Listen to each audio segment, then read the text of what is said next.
کوئی ملنے والا ہے اس سے اگر کوئی ایسی بات کر لی جائے جو مذاق کی بات ہو، جس سے اس کو برا نہ لگے، جس سے اس کی دل آزاری نہ ہو، تو اس میں کوئی حرج نہیں. یہ دوستوں میں ہوا ہی کرتا ہے، بھائیوں میں بھی ہوتا ہے، دوستوں میں بھی ہوتا ہے. اس سے کوئی شخص اپنی تذلیل محسوس نہیں کرتا کہ مجھ کو ذلیل کیا گیا، میری توہین کی گئی. ایسے مذاق میں کوئی حرج نہیں. خود نبی کریم سرور دو عالم صلی اللہ علیہ وسلم سے ایسا مذاق ثابت ہے کہ آپ نے اپنے صحابہ کرام کے ساتھ بھی بعض اوقات مذاق کے جملے ارشاد فرمائے، اور صحابہ کرام سے بھی منقول ہے کہ انہوں نے بھی لوگوں کے ساتھ شگفتگی کے ساتھ بات کی اور اس میں مذاق بھی کیا. تو مذاق کرنا اور بات ہے.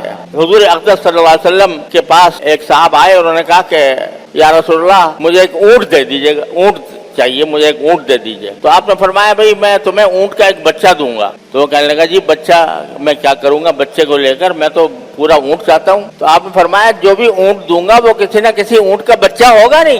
تو اب یہاں آپ نے مذاق بھی فرمایا کہ اونٹ کا بچہ کہہ کر وہ اونٹ پورا مراد لیا اور اس میں ایک شگفتگی پیدا ہو گئی، اس کو بھی ہنسی آ گئی ہوگی سن کر. تو یہ مذاق کوئی برا مذاق نہیں ہے.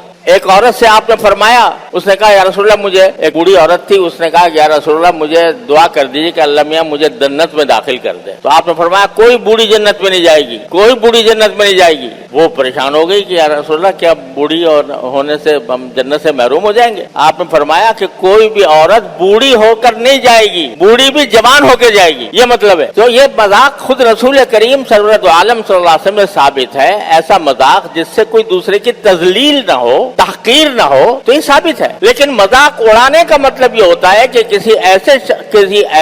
کسی شخص کو اس طرح مجمع میں اس کا مذاق اڑایا جائے، اس کی غربت کا، اس کے افلاس کا، اس کی جہالت کا، یہاں تک کہ اس کی بے دینی کا بھی اگر مذاق اڑایا جائے جس سے اس کی تذلیل ہوتی ہو، اس کو منع فرمایا کہ کوئی شخص دوسرے کا مذاق نہ اڑائے. ایک مرتبہ حضرت عائشہ صدیقہ رضی اللہ تعالی عنہا نے حضور اقدس صلی اللہ علیہ وسلم کی دوسری زوجہ مطہرہ تھی حضرت صفیہ رضی اللہ تعالی عنہا، ان کا قد ذرا چھوٹا تھا. تو ایک مرتبہ حضرت عائشہ صدیقہ رضی اللہ تعالی عنہا نے حضرت صفیہ کا ذکر اس طرح کیا کہ وہ یوں کر کے کہ چھوٹے قد والی. تو آپ نے حضرت عائشہ کو تنبیہ فرمائی کہ تم نے یہ کام جو کیا یہ غیبت کا بھی ہے اور مذاق اڑانے کا بھی ہے. حضرت عائشہ سے آپ نے منع فرمایا کہ ایسی بات نہیں کرنی چاہیے، کسی کا اس طرح نقل اتارنا جس سے اس کو ناگوار گزرے تو یہ غیبت میں داخل ہے، آپ نے منع فرما دیا. تو کوئی کسی کا مذاق نہ اڑائے. اور اس کے بعد جو اصول بیان فرمایا ہے وہ یاد رکھنے کا ہے، وہ یہ کہ عسیٰ ان یکونوا خیرا منہم، کچھ بعید نہیں ہے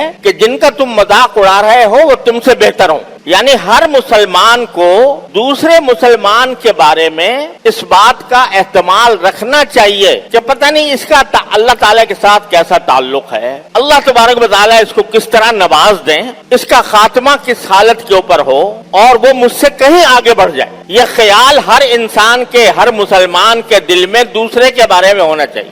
اگر فرض کرو دوسرا آدمی تمہیں علم کے اعتبار سے کم نظر آ رہا ہے، تمہیں اللہ نے علم دے دیا اور وہ بیچارہ علم سے محروم ہے، تو یہ سمجھنا کہ بھئی چونکہ میں عالم ہو گیا یا مجھے علم اللہ تعالیٰ نے عطا فرما دیا لہذا جتنے لوگ ہیں جو کہ عالم نہیں ہیں میں ان سے افضل ہو گیا. ارے بھائی افضل ہونا تو اس طرح ہوتا ہے کہ اللہ تبارک و تعالیٰ قبول فرما لے، اللہ تعالیٰ راضی ہو جائے اور جنت میں داخل فرما دے.